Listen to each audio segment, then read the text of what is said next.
Assalamualaikum warahmatullahi wabarakatuh. Perkenalkan, nama saya Kesi Fauzia Azalma, NIM 1810102061.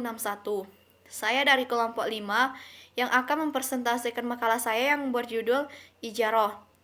Baiklah, sebelum kita memasuki ruang lingkup ijaroh, ada baiknya kita mengetahui latar belakang ijaroh terlebih dahulu. Ijaroh pada dasarnya adalah akad yang berdiri sendiri, dan pada dasarnya juga hanya pemanfaatan barang seseorang oleh orang lain dengan pembayaran sewa. Sedangkan sebutan al-ijaroh adalah nama atau bentuk kegiatan muamalah dalam memenuhi keperluan hidup sehari-hari ataupun dalam memenuhi kehidupan manusia. Bisa kita ambil contohnya seperti sewa menyewa, kontrak, atau menjual jasa. Baiklah, kita memasuki ruang lingkup ijaroh. Adapun yang akan kita bahas ialah yang pertama, pengertian ijaroh, yang kedua, dasar hukum ijaroh, yang ketiga, rukun ijaroh, dan yang keempat, syaratnya sahnya ijaroh. Selanjutnya, menurut ulama terdahulu dan pendapat fikih kontemporer. Langsung saja kita memasuki yang pertama, yaitu A. Pengertian ijaroh. Ijaroh menurut bahasa berasal dari kata al-ijaroh yang berarti memperkerjakan, memberi upah, dan menyewakan. Dan juga dapat diartikan sebagai pengganti dan juga pahala. Sedangkan sebutan al-ijaroh merupakan bentuk kegiatan muamalah dalam memenuhi keperluan hidup manusia, seperti sewa menyewa, kontrak, ataupun menjual jasa. Dan juga sering disebut dengan upah mengupah, walaupun secara operasional juga berbeda dengan upah biasanya. Upah biasanya digunakan untuk tenaga dan sewa dipakai untuk benda.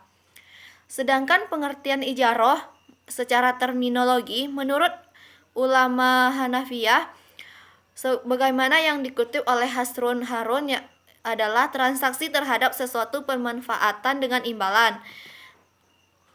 Ulama Syafi'iyah mendefinisikannya dan boleh dimanfaatkan dengan imbalan tertentu. Ataupun transaksi terhadap suatu manfaat yang dituju tertentu bersifat mubah dan boleh dimanfaatkan dengan imbalan tertentu. Sedangkan menurut ulama Malikiyah, membuat definisi ijaroh ialah pemilikan manfaat sesuatu yang dibolehkan dalam waktu tertentu dengan suatu imbalan.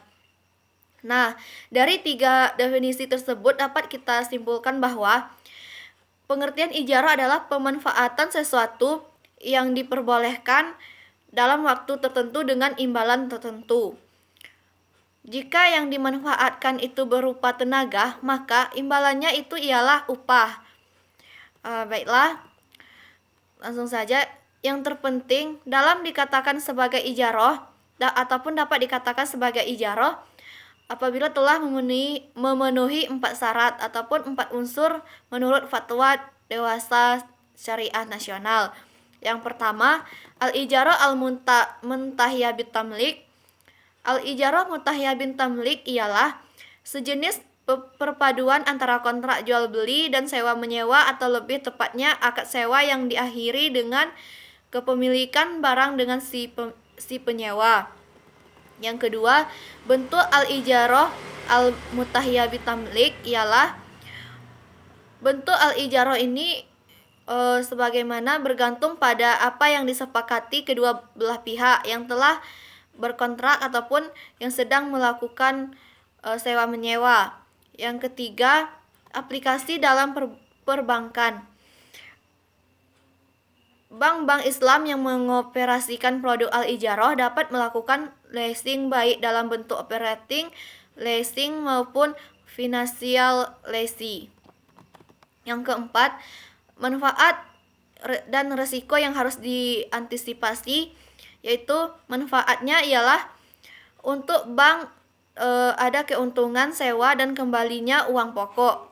Dan adapun risikonya, yang pertama default, yang kedua rusak, yang ketiga berhenti. Selanjutnya B. Dasar hukum ijaroh.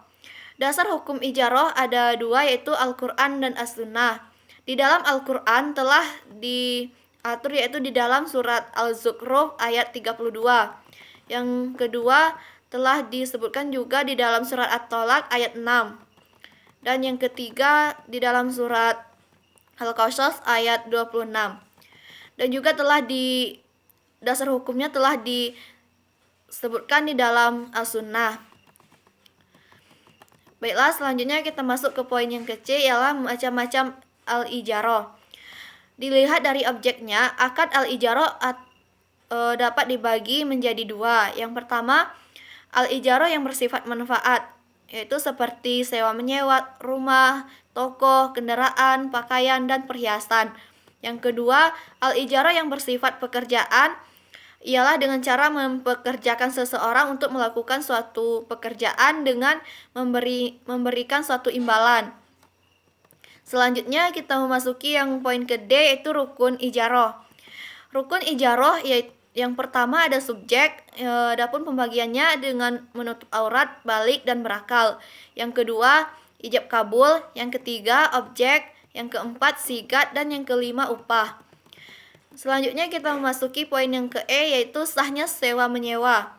Untuk sahnya sewa menyewa, pertama kali harus dilihat orang yang melakukan ataupun yang sedang bertransaksi perjanjian sewa menyewa, dan apakah kedua belah pihak telah memenuhi syarat untuk melakukan perjanjian yang akan dilaksanakan.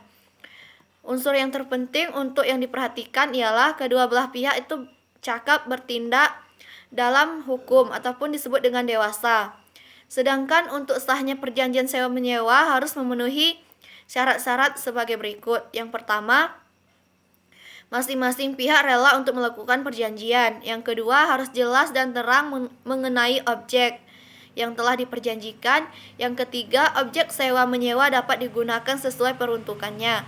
Yang keempat, objek sewa menyewa dapat diserahkan. Yang kelima, kemanfaatan objeknya yang diperjanjikan adalah yang dibolehkan dalam agama.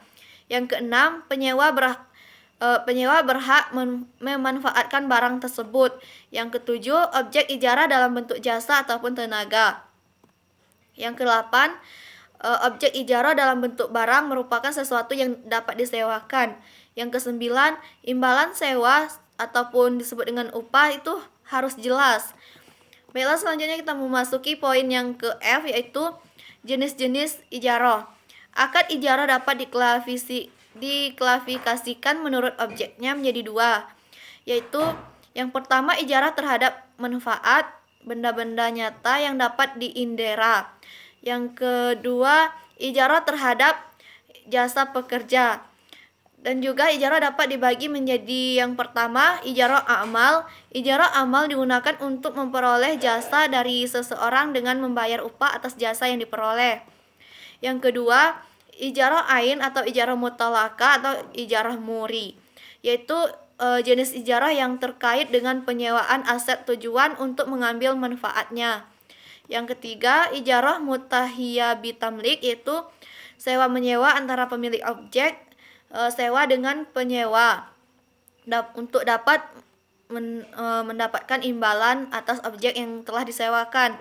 Yang keempat ijarah multijasa, yaitu pembiayaan yang diberikan oleh lembaga keuangan syariah. Baiklah, selanjutnya kita memasuki yang poin G, yaitu prinsip-prinsip pokok transaksi al-ijarah. Yang pertama, jasa yang ditransaksi adalah jasa yang halal. Yang kedua, memenuhi syarat sahnya transaksi ijarah. Selanjutnya, kita memasuki poin yang ke-H, yaitu ketentuan ijarah. Adapun ketentuan ijarah, yang pertama, hak dan kewajiban. Pihak yang melakukan ijarah memiliki hak dan kewajiban masing-masing.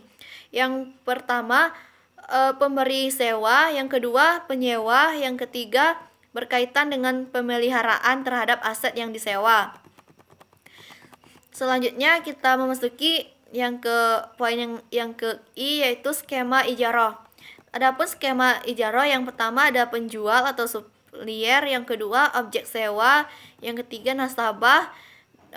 Mereka tuh saling berkaitan dengan ataupun yang dikaitkan oleh bank syariah.